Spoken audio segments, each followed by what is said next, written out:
Radhe Radhe friends, welcome to my YouTube channel Best Knowledge. First of all, please don't forget to like and comment my videos. So today we will discuss about local theory of curves, chapter number 2 of BSc 5th semester maths, second book differential geometry and tensor analysis, lecture number 6.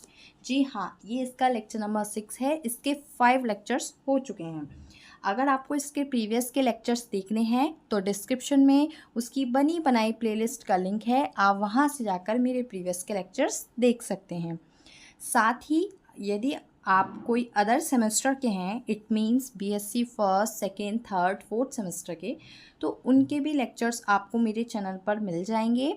सारे videos maths physics chemistry के available हैं सारे topics पर.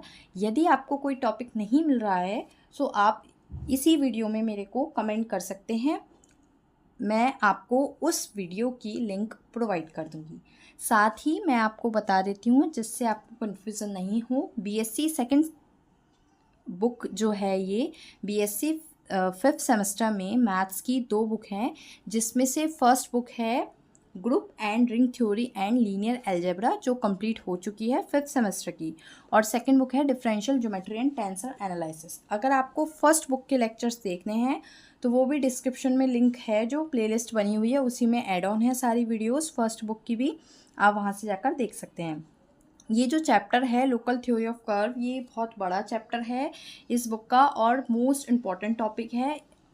इस chapter में बहुत सारे topics ऐसे हैं जो एग्ज़ाम में कई बार पूछे गए हैं, इसलिए इसके मैं 5 लेक्चर ले चुकी हूँ और आज इसका 6th लेक्चर है. साथ ही अगर आपको देखना है, आप देखिए अपने प्रीवियस ईयर के क्वेश्चन पेपर उठाकर, आपको दिखेंगे जो मैं टॉपिक पढ़ा रही हूँ वो आपको आपके क्वेश्चन पेपर में दिखेंगे. आज का हमारा टॉपिक होने वाला है helix. It means a curve of constant curvature, ठीक है, या फिर आप कह सकते हैं साइड्रिकल हेलिक्स, बहुत सारे नेम से इसको जानते हैं. सबसे पहले मैं यहाँ पर हेडिंग नोट कर देती हूँ, फिर आपको एक्सप्लेन करूँगी. देखिए गाइस, मैंने यहाँ पर हेडिंग लिख दी है हेलिक्स और कर्व ऑफ कांस्टेंट कर्वेचर, यानी कि जो कांस्टेंट कर्वेचर होता है उसके ही कर्व को हम हेलिक्स कह सकते हैं, और सिलेंड्रिकल हेलिक्स. ठीक है, तो मैं यहाँ पर आपको विद डायग्राम भी बता देती हूँ. जैसे इस तरह से सिलेंड्रिकल हेलिक्स हम इस तरह से पढ़ते हैं, ये है और यहाँ पर इसकी एक्सिस है, और यहाँ पर जो कर्व होता है इस तरह से एक एंगल अल्फ़ा के साथ सिलेंड्रिकल हेलिक्स कहलाता है. अगर हम इसको एक्सिस में देखते हैं, एक्स एक्सिस वाई एक्सिस करके, तो ये इस तरह से बनता है कुछ डायग्राम. इस तरह से कर्व जो होता है जिसमें जो एंगल होता है वो अल्फ़ा एंगल होता है.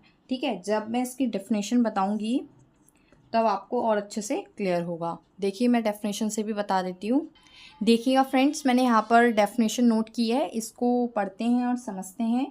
A curve which lies on the cylinder, एक कर्व जो कि लाई कर रहा है किसमें, सिलेंडर पर. And cut the generators at constant angle is, मतलब एक कांस्टेंट एंगल के साथ वो कट कर रहा है किस पे, जनरेटर्स को, एट कांस्टेंट एंगल, किस पर, कांस्टेंट एंगल पर, अल्फा पर, इज कॉल्ड सिलेंड्रिकल हेलिक्स. वो क्या कहलाता है आपका, सिलेंड्रिकल हेलिक्स. ठीक है, एक कर्व है जो लाई कर रहा है सिलेंडर पर और कट कर रहा है जनरेटर्स को एक कांस्टेंट एंगल पर, उसको हम क्या कहते हैं, cylindrical helix. Thus the tangent to a helix, जो हेलिक्स की टेंजेंट है, makes a constant angle alpha, जो एक कांस्टेंट एंगल बनाती है. ये देखिए टेंजेंट है, उस पर एक कांस्टेंट एंगल बनाती है alpha. Helix makes a constant angle alpha with fixed line, एक फिक्स्ड लाइन के साथ, ये जैसे है, कॉल्ड एक्सिस ऑफ हेलिक्स. वो क्या कहलाती है, एक्सिस ऑफ हेलिक्स, हेलिक्स की एक्सिस कहलाती है. ठीक है, ये थी एक मोस्ट इम्पॉर्टेंट डेफिनेशन, आपके एग्जाम में कई बार पूछी गई है. साथ ही साथ में जिस तरह से सिलेंड्रिकल हेलिक्स होता है उसी तरह से होता है आपका सर्कुलर हेलिक्स. तो ये भी एक बहुत ज़्यादा इम्पॉर्टेंट टॉपिक होने वाला है जिसके बारे में हम डिस्कस करेंगे. Okay, circular helix.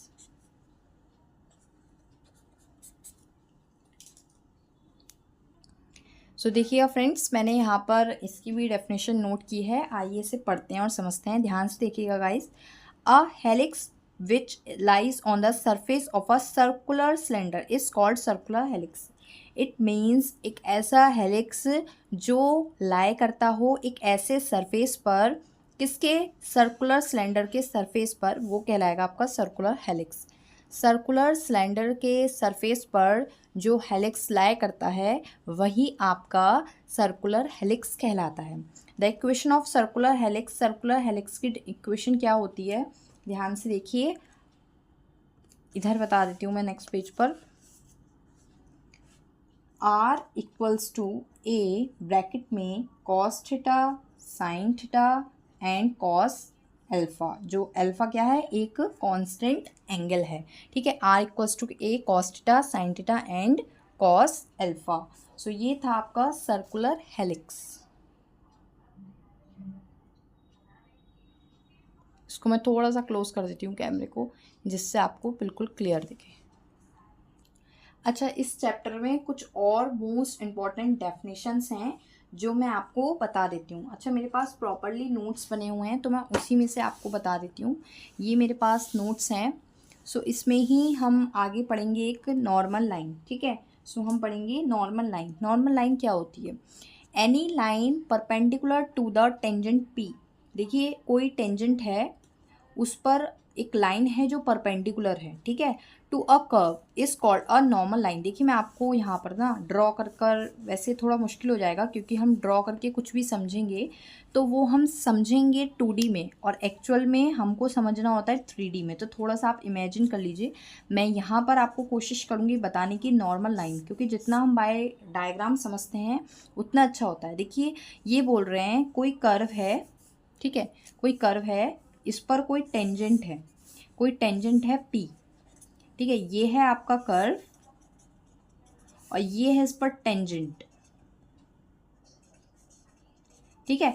तो ये बोल रहा है any line perpendicular to the tangent P to a curve is called normal line. अब इस टेंजेंट पर कोई लाइन है जो उसके परपेंडिकुलर है, ठीक है, परपेंडिकुलर का मतलब 90 डिग्री। तो कर्व पर कोई टेंजेंट है जिसके एक लाइन परपेंडिकुलर है, तो वो जो लाइन है इसको ही हम क्या कहेंगे, नॉर्मल लाइन, ठीक है, इसको ही हम कहेंगे नॉर्मल लाइन।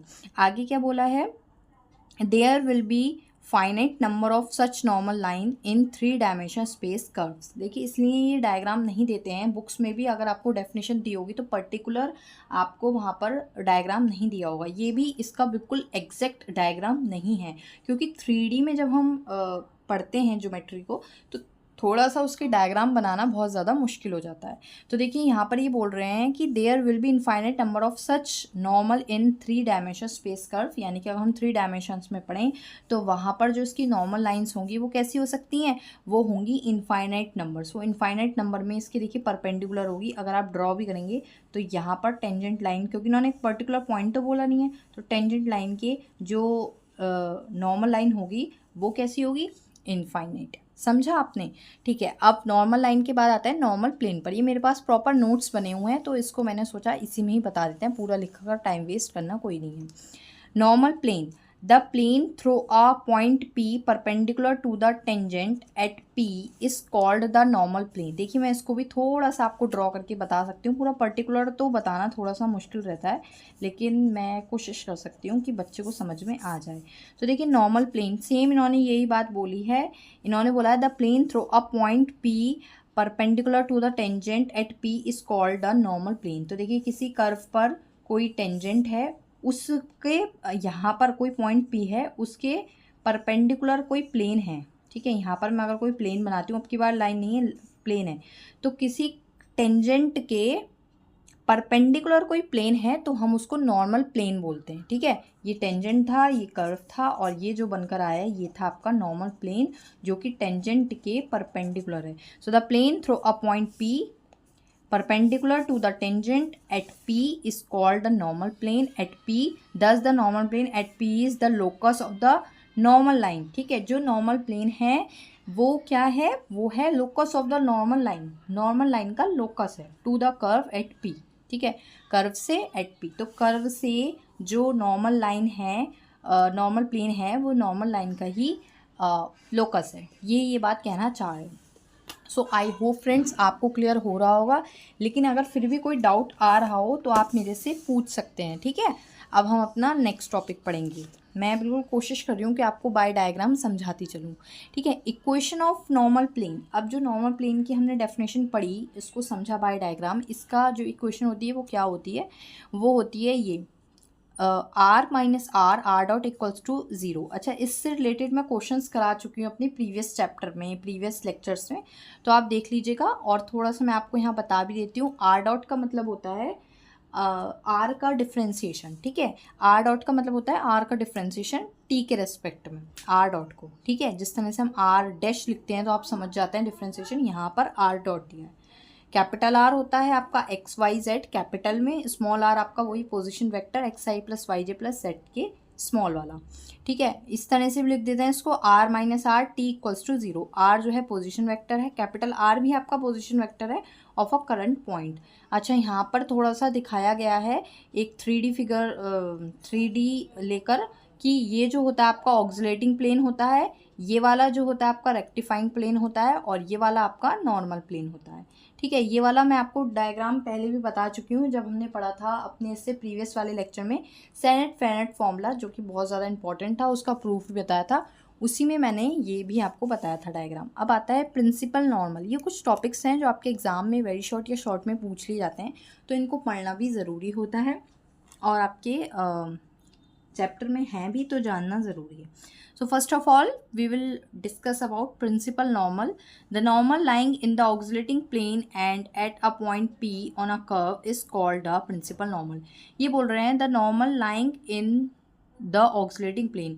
जो normal, देखिए normal तो सारे डायरेक्शन में होगा, सारे प्लेन्स में होगा, तो जो नॉर्मल ऑक्सिलेटिंग प्लेन, ऑक्सिलेटिंग प्लेन क्या है, इधर का, जो नॉर्मल ऑक्सिलेटिंग प्लेन में लाया करता है पॉइंट पी पर, वो आपका प्रिंसिपल नॉर्मल कहलाता है। Thus the principal normal is the intersection of the normal plane and osculating plane. तो जो इसका जो नॉर्मल होगा वो इंटरसेक्शन किसका होगा, ऑक्सिलेटिंग प्लेन और नॉर्मल प्लेन का इंटरसेक्शन होगा।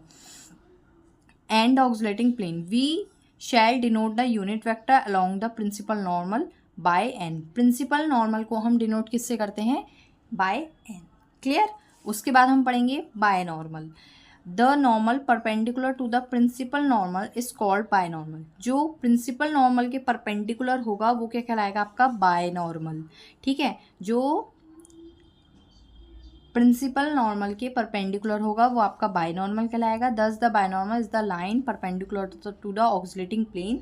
तो जो ऑक्सिलेटिंग प्लेन के लाइन परपेंडिकुलर होगी वही लाइन क्या कहलाएगी, बायनॉर्मल कहलाएगी। एंड इन्होंने बोला है we shall denote the unit vector along the binormal. Unit vector के अलोंग हम बायनॉर्मल को किस तरह से रिप्रेजेंट करते हैं, बी से। प्रिंसिपल नॉर्मल को एन से, बायनॉर्मल को हम बी से। ये सब हम सेंट फेट में पढ़े हैं। हमने सेंट फेट में जो वेक्टर्स पढ़े थे, उसमें हमने बायनॉर्मल वेक्टर बी पढ़ा था और प्रिंसिपल नॉर्मल वेक्टर हमने एन पढ़ा था, ठीक है। अब हम जानेंगे कर्वेचर। हाँ, ये वाला साइन जो बनाया था मैंने, उसको बोलते हैं कप्पा। आ गया याद, मैंने सेंट फेट फॉर्मूला कराया था, उसमें एक ये साइन बनता है जो के की तरह होता है, बट पर्टिकुलर के नहीं होता, मतलब इस तरह से झुका हुआ होता है, इसको हम कप्पा बोलते हैं। तो जब मैंने सेंट फेट फॉर्मूला कराया था तो मैं इस साइन को भूल गई थी क्या बोलते हैं। मैंने बोला था मैं नेक्स्ट लेक्चर में बता दूंगी। तो यहाँ आ गया, देखिए ये कर्वेचर होता है जिसको हम कप्पा बोलते हैं। तो उस वीडियो के लिए ये काम का था kappa. The arc rate of the rotation of the tangent, ये बोल रहे हैं कर्वेचर एक तरह की आर्क ही है, आर्क लेंथ होती है। The arc rate of the rotation कैसा है, उसका rotation of the tangent, tangent का रोटेशन जो है उसकी जो आर्क रेट है D T by D S is called the curvature vector और सर्कुलर कर्वेचर। इसको हम कर्वेचर वेक्टर भी बोलते हैं या फिर सर्कुलर कर्वेचर भी बोलते हैं। मतलब रोटेशन ऑफ द टेंजेंट, ठीक है, of arc rate is called curvature if magnitude is usually denoted by kappa। इसके मैग्नीट्यूड को हम किससे करते हैं, कप्पा से डिनोट करते हैं। तो ये हुआ आपका इतना टॉपिक। आगे के टॉपिक्स देखिए। टॉर्शन, टॉर्शन भी एक मोस्ट इम्पॉर्टेंट टॉपिक है। मैं इसको अगर फोल्ड करती हूँ तो प्रॉब्लम होगी, चलिए ओपन ही कर लेते हैं। Torsion, the arc rate at which the binomial changes direction dB by ds as p, moves along the curve is called the torsion vector of the curve. ये बोल रहे हैं अब किस आर्क रेट को हम टॉर्शन कहेंगे, विच द बायनॉर्मल चेंज, जहाँ पर बायनॉर्मल चेंज करता है डायरेक्शन को, moves along the curve, curve के अलोंग मूव होगा बायनॉर्मल वेक्टर जो है चेंज करेगा अपनी डायरेक्शन को, वो कहलाएगा आपका torsion vector of the curve, जिसको हम टॉ से रिप्रेजेंट करते हैं. द टॉर्शन टॉ में be positive as well as negative direction. ये बोल रहे हैं जो टॉर्शन होता है वो नेगेटिव भी हो सकता है, पॉजिटिव भी हो सकता है. ठीक है. Therefore tau is determined both in magnitude as direction, magnitude में दिखाते हैं dp by ds. The reciprocal of the torsion is called the radius of torsion. ये बोल रहे हैं कि टॉर्शन के रेसिप्रोकल को, टॉर्शन के रेसिप्रोकल को ही हम क्या कहते हैं, radius of torsion, and it's usually denoted by sigma. ये जो साइन होता है इसको हम सिग्मा बोलते हैं. 10 सिग्मा इक्वल्स टू 1/टॉ, क्योंकि ये टॉर्शन का रेसिप्रोकल होता है. सो ये बहुत सारे इंपॉर्टेंट टॉपिक्स हैं. अब इसको मेरे पूरे प्रॉपरली अच्छी हैंड राइटिंग में यहाँ पर नोट्स करे हुए हैं, नोट किए हुए हैं, तो मैंने सोचा कि इसी में से ही हम समझा देते हैं. ठीक है. अब देखिए ये लास्ट टॉपिक है, बाकी देखते हैं और क्या है. इंट्रिंसिक इक्वेशन और नेचुरल इक्वेशन. अब इंट्रिंसिक इक्वेशन या नेचुरल इक्वेशन क्या होता है. If it is required to describe a curve without reference to a particular set of cartesian axis, द defining equation are called intrinsic equation और natural equation. ये बोल रहे हैं if it is required to describe a curve without reference to a particular set of Cartesian axes, it means यदि आपको एक required किया गया है डिस्क्राइब अ कर्व, कर्व को डिस्क्राइब करना है विदाउट रेफरेंस, किसी भी तरह का आपको कोई रेफरेंस नहीं दिया हुआ है, to a particular set of cartesian axis. मतलब यहाँ पर आपको कोई पर्टिकुलर सेट नहीं दिया है कार्टेशियन एक्सिस का एक्स वाई जेड का, और आपको रिक्वायर्ड किया गया है या डिस्क्राइब करना है एक कर्व को. ठीक है. तब वो जो इक्वेशन बनती है उसको हम बोलते हैं इंट्रिंसिक इक्वेशन या फिर नेचुरल इक्वेशन, क्योंकि हम नेचुरली बना रहे हैं तो natural equation. If a curve is specific in a such way that its curvature and torsion are functions of arc length.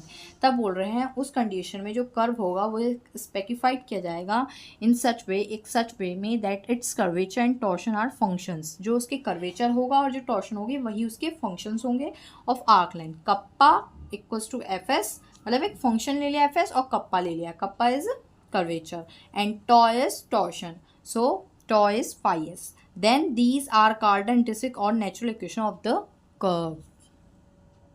सो ये इतने सारे टॉपिक्स थे जो आपके जल्दी जल्दी कवर हो गए. अगर मैं इसको नोट करके आपको फिर एक्सप्लेन करती तो ये वीडियो लेंथी होने वाली थी और मेरी मेहनत भी डबल हो जाती.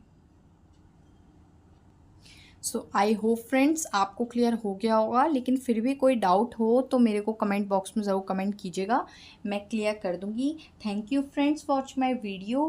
Please share, like and comment more more more. Radhe Radhe friends.